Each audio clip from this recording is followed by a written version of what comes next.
Rightio, here we go. This is just a mock-up, nothing's fixed. That's how that's going to look. Put a coat of paint there.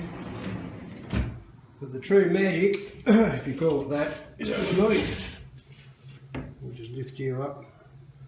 Yeah, just put the shelf in here. I've just cut a chunk out of the back for the leaves to go through. It's a bit rough, but you're never going to see it. Once that's down, that's down, no one's ever going to see it. Everything's just sitting there loose for now. I've got to fix it up. That's where the E-link's going to go. The computer power supply should be out here. Plug in, run over. The relays for switching tracks should be out here, and then they can go straight up to the bus wires, which I've still got to run around. I better not forget to do that. That'll be embarrassing. Yeah, I'll just put a switch on the front here, little toggle switch. My design, which I'll go into detail later. 3 tracks, 1, 2, 3. The outside 2 tracks are going to be switchable between DCC and DC. There. Flick a switch and make a circuit with the relays so it switches over. Bang, bang. And each track's going to be separate because I've got 2 controllers. Well, basically, 2 suppliers. So I can have both DC and I can have trains running each direction, same direction, different speeds, fully independent. On the points on here, so it's sort of like here, isolating fish plates in between, so they're going to be electrically isolated, and to the next section, but that's even going to be trickier. Well, not tricky, but funky. I'll get to that. Yeah, so, yeah, and if I have both tracks the same polarity and roughly the same voltage, I can switch it, because everything, all the points are going to be still switched by the laptop through the E-link. Yeah, be able to drive from one track to the other. You might go, hey, like this, but yeah, doesn't matter, we don't do it that often. So yeah, that's it basically. So I can't do it because nothing's nailed down, but yeah, pull that out. Flick old mate there. I'll give a rough demo. It's a bit hard with one hand. Yeah, just move that along, moving down, and yeah, it just goes up and down, and it goes right flush back to the wall. So yeah, that way I can get up underneath to that. Well, yeah, that should work, I reckon. A bit of range. Now I've got to tidy everything up, fix everything up. Just got to leave enough slack here so for the travel with the drill, like that. And just a bit of jiggery pokery, put the leads away so it doesn't jam behind the back there, and yeah, no big deal. Take about 10 minutes. The relays here, like I was saying, yeah, I'll get to that, so cool. Okay, here we are, had a good afternoon's wiring. Yeah, come out alright. Still a little tiny bit to go. What I've done is, I've got those 3 relays here. They enable via, where is he? That switch. To switch the outside 2 tracks from DC to DCC. So if I flick the switch, we should have, that's the DCC ones. That's the DC ones.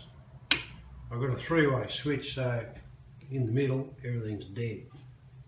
Only because I bought the wrong switch, but yeah, doesn't matter. Yeah, that switches the supply to the tracks. This one is for the interlock. On the outside 2 tracks, I'm just going to have an insulated fish plates in between, nothing special. But the next one in, which will be pure DCC, I'm going to put a section of track in between the points which will be isolated both ends, and the supply for that will come from that relay. So when it's on DCC, relay's picked up, puts power into the bit in the middle, so the whole layout, the whole layout will be DCC. And if we flick it off, yeah, put it on DC, that relay puts the DC power to the bus just to the outside two tracks, but the bit in the middle, whatever the technical term is for it, I don't know, that'll be dead.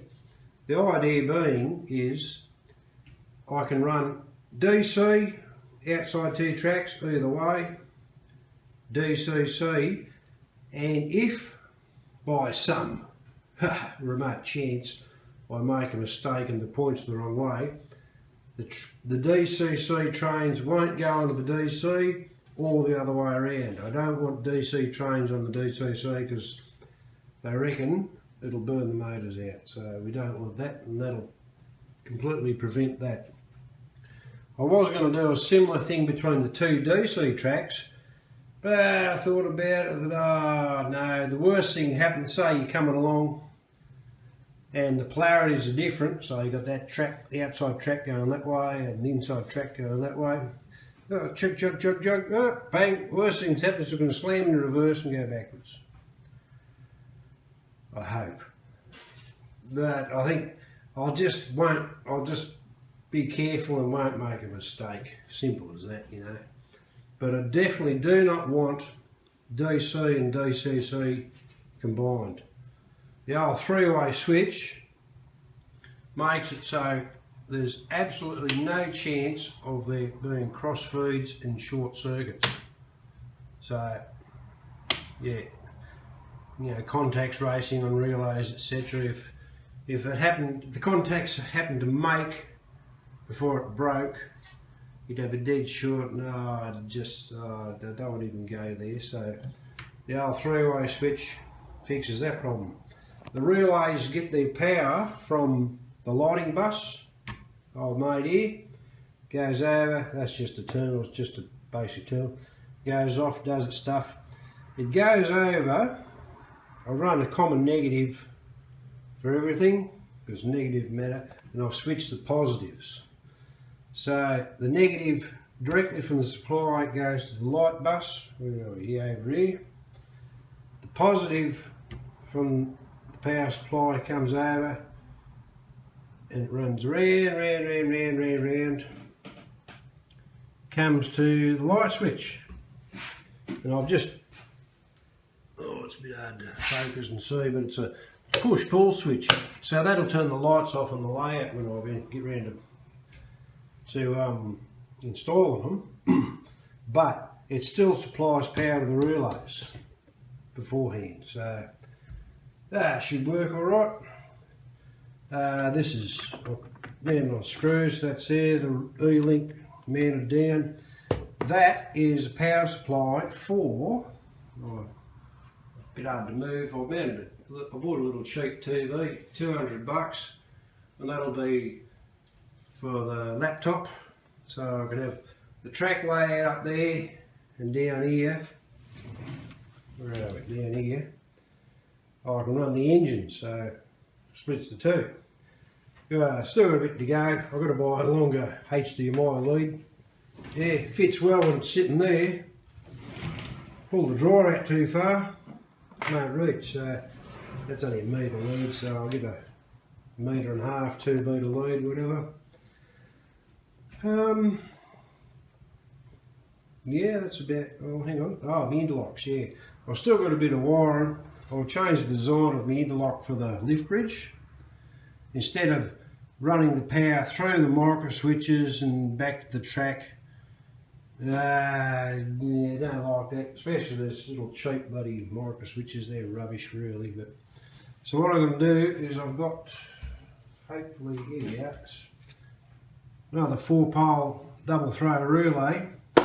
I'll pick up the power from the light bus probably here, run it over, negative will go to the relay, positive will go through the micro switch over there, back to the relay. And then the track supplies I'll pick up from here, run through the relay up to the 3 tracks. So there's my interlock. Yeah, I reckon that'll work pretty well.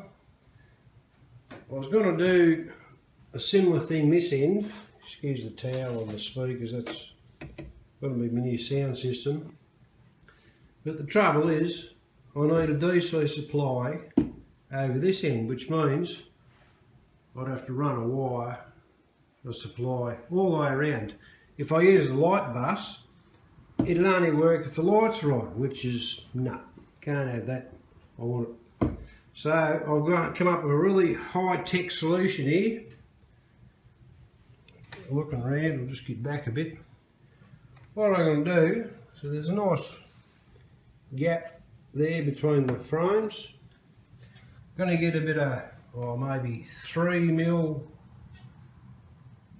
I don't know, 2.5, whatever, fairly thin masonite or something, and make up like a curved section, an arc, quarter of a circle.